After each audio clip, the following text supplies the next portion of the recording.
All right, hello once again, Jeff Scott of Rankin Technical College. I've been going over a series of video presentations for the Rankin Technical College AWD1111.net framework with web databases class.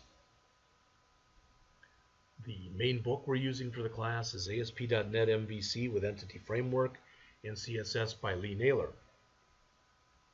I've decided first to go over selected chapters of the text Professional ASP.NET MVC5 written by John Galloway and others. I am up to page 155 and I probably could have finished in the previous presentation, but this is going to be short, I think. At this point, the author says, I've covered everything you need to know about validation annotations, but additional annotations in the framework influence how the runtime displays and edits a model. So, a long time ago it says you were building a form for a customer to submit information that needed to process an order. You did this using the editor for model, and the form wasn't turning out quite as expected.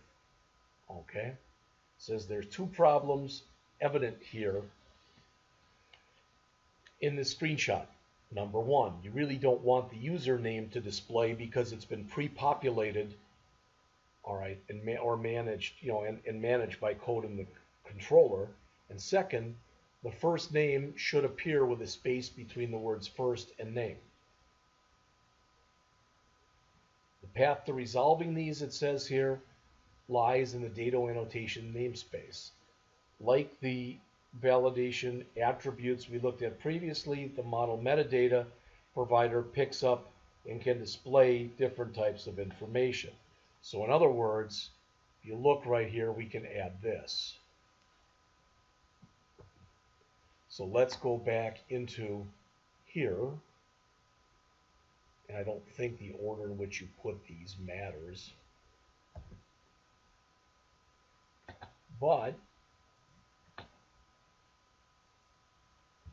we now have their display name equal first name. We'll do it again here. Display name equals last name. You can be, I guess this would be nice here for order date.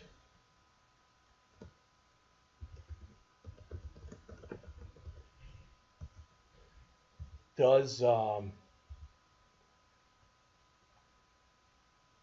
order ID looks like it should be like it is, or maybe we don't want it that way. Maybe we want it as order ID as an example. The date, yeah, now we change username, probably want that. Well, maybe we want that as two words. User name, okay?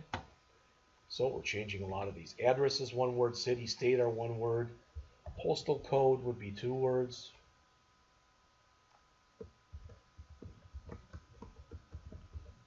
Country is one word, phone is one word, email is fine, total is fine. So let's save these and let's run this again and see how different it does or does not look. We're using the display attribute to set a more friendly display name for a model property. It's shown on the bottom of page 155, and examples are shown on page 156.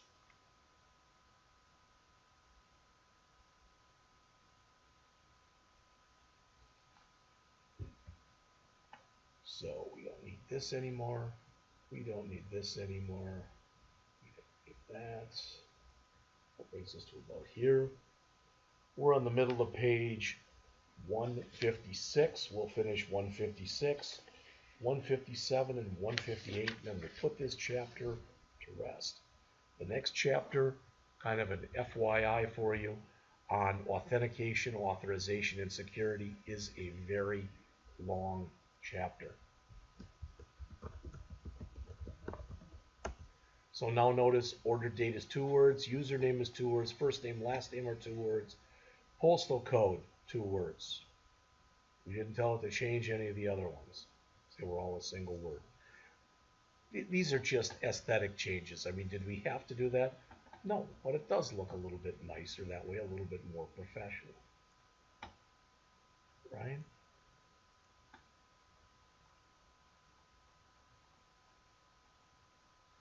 Scaffold column, middle of page 156.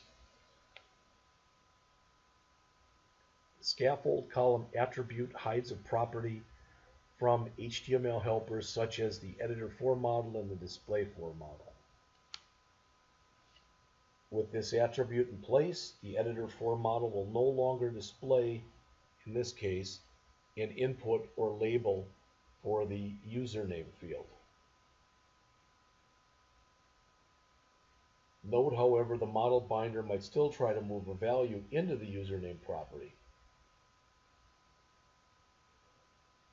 It says you can read more about this scenario, also known as overposting, when we get to the next chapter.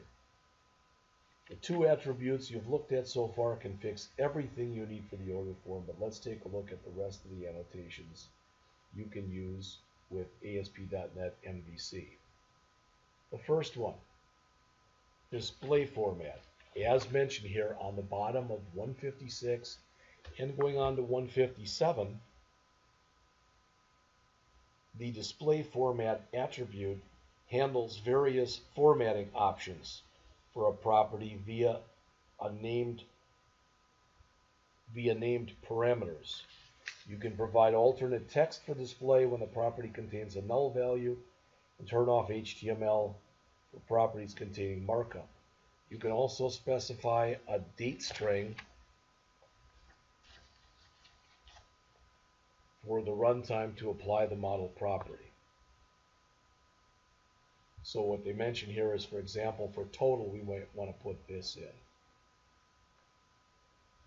which says that we want it to be currency.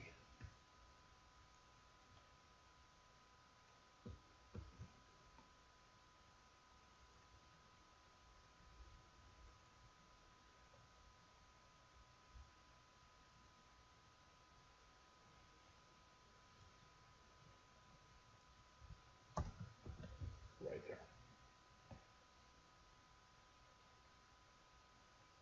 Read only. You put read only when you don't want the user to be able to add a value in there themselves. So for instance, the total, you don't want to let them, mark up the total. So I'm going to say here, whoops,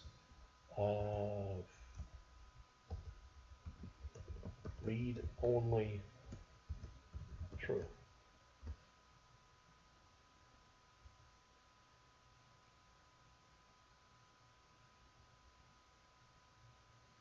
Giving me an error message right there. I'm not sure why.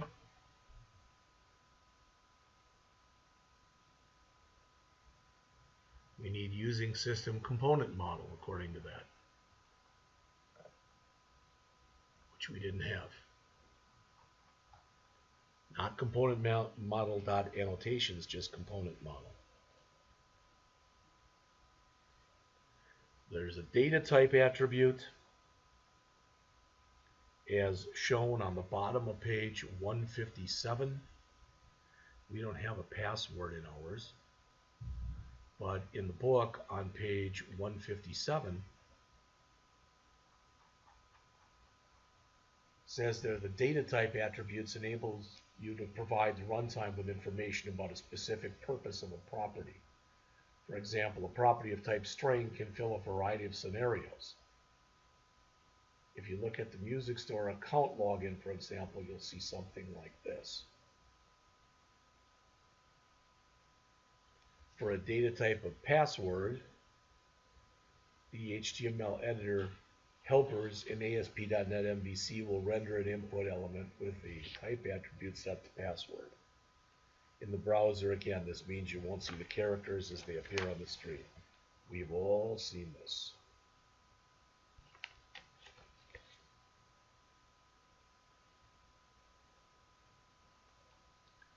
UI hint on the top of page 158. The UI hint attribute gives ASP.NET MVC runtime the name of a template to use when rendering output with the templated helpers, things like display for and editor for. Hidden input tells the runtime to render an input element with a type of hidden. I gave you an example of that before. So, in this particular chapter, we looked at data annotations for validations and saw how the MVC runtime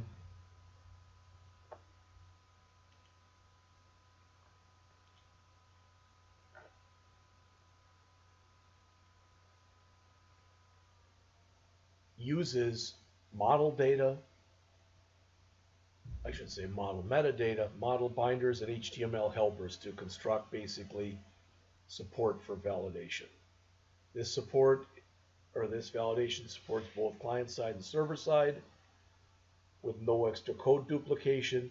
You can also build a custom annotation, and we saw a very quick look at that to make sure that that one field had had 10 or less words in it.